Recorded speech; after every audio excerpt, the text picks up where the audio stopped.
Today, we're looking at a blue ink from Akkerman, Dutch Masters number 5.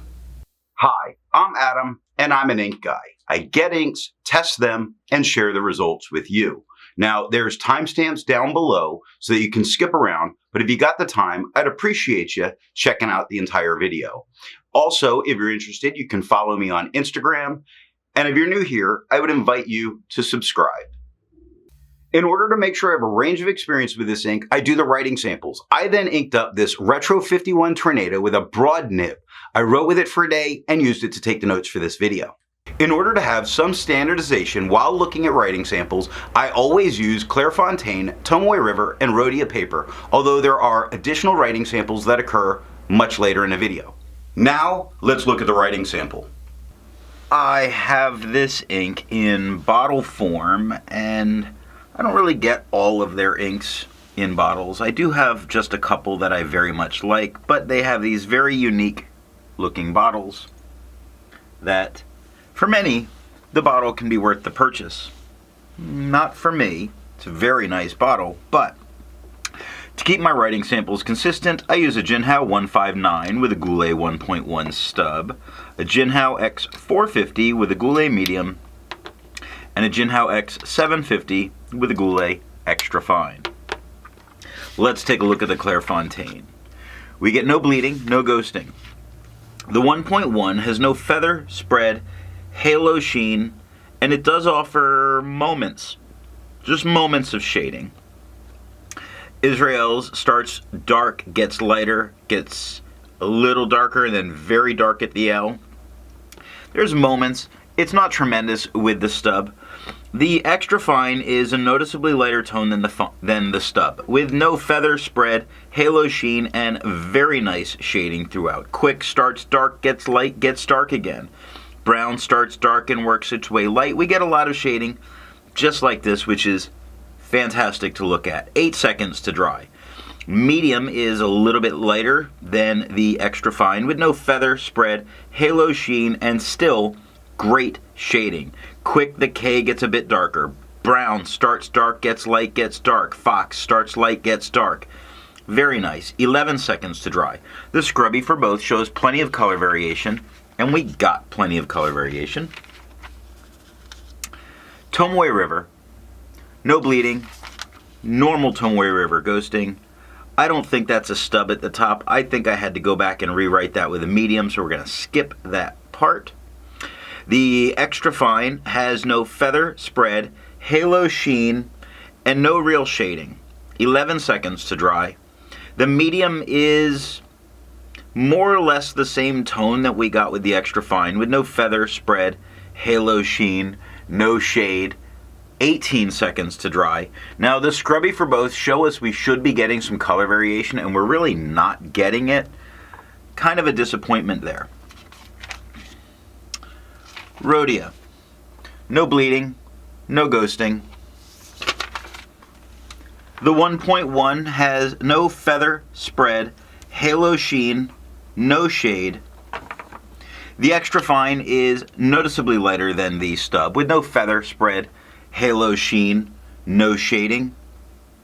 No, we do get some shading here. We actually get some pretty decent shading. What we wind up with is a gentle roll in and roll out of that shading. Like brown starts dark, works its way very light, gets very dark again. Fox goes from very light to very dark. When I'm saying very light and very dark, I'm talking about the tones that are available in that nib. So it's not like they're wildly apart from each other.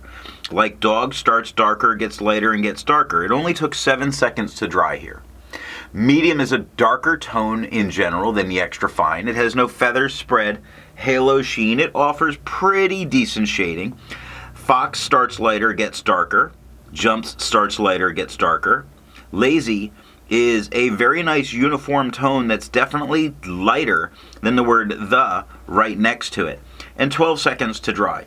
Now the scrubby for both shows plenty of color variation, but we're not seeing as much of it here in the writing sample. I agree with Vita that we can learn a lot by doing multiple chromatographies. The one on the left is done the way it's supposed to be done. I put a line of ink down and immediately put it into water for 10 to 15 seconds.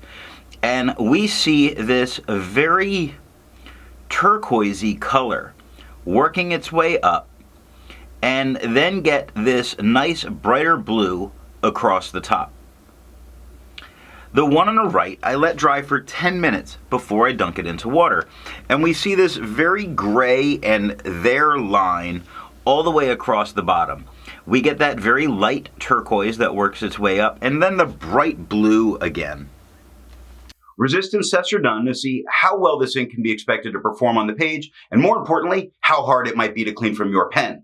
I let the smear dry for 3 days before testing it.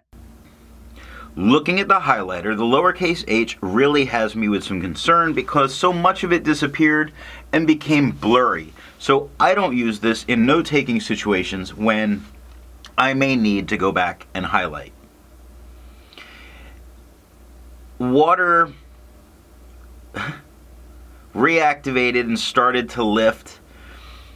It didn't do a ton. It didn't do as much as I would expect in getting this off the page. It really sort of just pushed it away.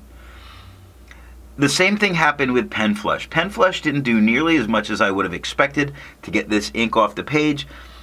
It was a little disappointing there. Now, if we take a moment and just go ahead and pause because it's up, you'll notice that there is some, sheen. That's the word. Sheen in this ink, although it doesn't come through in any of the writing samples. It's the example of why I don't care for swabs as my way of seeing ink color. So I'm not sure that pen flush has everything that's needed to get this ink out of your pen, although I haven't personally needed more. But the 1/3 bleach solution does completely obliterate it off the page. Just make sure that if you use that bleach solution that you immediately flush your pen with water so you don't rust your metal bits. For the inks I've tested, I have found an average viscosity of 2.5, with a realm of normal being from 2.1 to 2.9. I'm also linking a video that shows how I do my testing and my calculations. Akkerman Dutch Masters number 5 has a viscosity of 3.13, making this a drier ink. To find my average dry times, I use my writing samples, and for the inks I've tested, I found an average dry time of 17 seconds, with a realm of normal being from 13 to 21 seconds. Akkerman's Dutch Masters number 5 has an average dry time of 11 seconds, making this a faster drying ink. Instead of finding inks that look like Akkerman Dutch Masters number 5, I would prefer to find an ink that complements its color on the page. Now I know I call it a blue, and it's kind of a turquoise blue, definitely leaning far to the blue side in turquoise. So to make sure that there's no kind of real problems, a great color to use with something like that is always a black. And I chose Colorverse Black Hole because they named that ink after a Disney movie. The second writing sample is done on yellow Rhodia, Apica CD, and a composition notebook like you would use in science class.